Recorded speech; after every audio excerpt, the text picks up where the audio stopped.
நடத்திட்டு இருப்பான். பிறப்பு ஒக்கும்னு சொல்றது முதல்ல நம்ம தான். கொடியை கூட வேற வண்ணத்துல வடிவமைக்க முடியல, அதே சிவப்பு மஞ்சள் தான். தூய சக்தி. அதனால என்ன, ஜனநாயகம் படத்துக்கு பிளாக் டிக்கெட் கிடையாது, எல்லாருக்கும் உள்ள டிக்கெட் தான். அது தூய சக்தி, பிளாக்ல விற்காது, டிக்கெட் விற்காது. இது ஒரு கொடுமை, கொடுமை. எங்க அண்ணன் பழனி பாபா சொல்ற, வீர மக்களை போற்றுங்கடா, வீரர்களை படிங்கடா, வீர வரலாறை படிச்சு அவன் பின்னாடி போங்கடா, நடிகை பின்னாடி போய் சுத்தாதீடா. யாரு? பழனி பாபாங்கிற புரட்சியாளர். அவனை முஸ்லீம்ன்றது துலுக்கு பேலுக்குதுன்னு அவன் நாடா, அவனை ஆப்கானிஸ்தானுக்கு போய் சொல்லு. யாரு? நம்ம ஐயா ஒரு போக்கு சமூக சீர்திருத்தவாதி, நம்ம ஐயா ஈவேர தான். இந்த RSS காரன் கூட எங்களை பாகிஸ்தானுக்கு தான் போய் சொன்னான், இவன் ஆப்கானிஸ்தானுக்கு போய் சொல்லிடுறாப்ல. நம்மள கேட்கிறாப்ல, இது அவன் நாடா, அவனுக்கு இந்த நாட்டுக்கு என்ன சம்பந்தம்?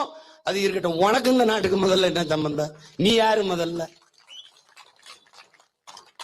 மேடையில இப்படி உட்கார்ந்துகிட்டவரு, இப்படி உட்கார்ந்துகிட்டு முன்னாடி இருக்கிற தமிழங்களை பார்த்து, உன்னைய பாப்பா பாட்டிமான்னு எழுதிட்டானே, தமிழன் தாசிமான்னு எழுதிட்டானே, தமிழன் வேசிமான்னு எழுதிட்டானே, தமிழன் உன்னைய சூத்திரன் எழுதிட்டானே, பிராமணன் எழுதிட்டானே, பாப்பா எழுதிட்டானேன்னு எந்த சாஸ்திரத்துல தமிழன் தாசிமான்னு எழுதியிருக்கு?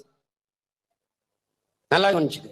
ஆனால் அம்பேத்கர் சொல்றாரு, அவர்கள் வகுத்த இந்த 4 வர்ணத்திலே சூத்திரன்கிற வர்ணம் இந்திய நிலம் முழுமைக்கும் 85 விழுக்காடுங்கிற. அப்ப மராட்டிலையும் சூத்திரம் இருக்கான், மலையாளிலையும் சூத்திரம் இருக்கான், கன்னடலையும் சூத்திரம் இருக்கான். ஆனா இவர் தமிழன் சூத்திரன், தமிழன் தாசிமகன் எழுதியிருக்கான். ஆனா மேல உட்கார்ந்து அவர் என்ன, அவரை எழுதல. அப்ப ஒருத்தன் எழுந்துருச்சு, அப்ப எங்களை தாசிமன் எழுதிட்டான், உங்களை எழுதல அப்படின்னு ஒருத்தன் கேட்கல. அப்படின்னா என்ன அர்த்தம்? அவர் உயர்ந்தவர், அவர் சூத்திரம் இல்ல, ஏன்னா அவர் தமிழர் இல்ல. எப்படி இருக்கு பாருடா, டே எப்படி இருக்கு பாருடா. அத உட்கார்ந்து மானம் கட்ட ஒரு கூட்டம் கை தட்டிக்கிட்டு இன்னைக்கும் போயிட்டு இருக்கு. ஒருத்தன் கோபப்படுறானடா,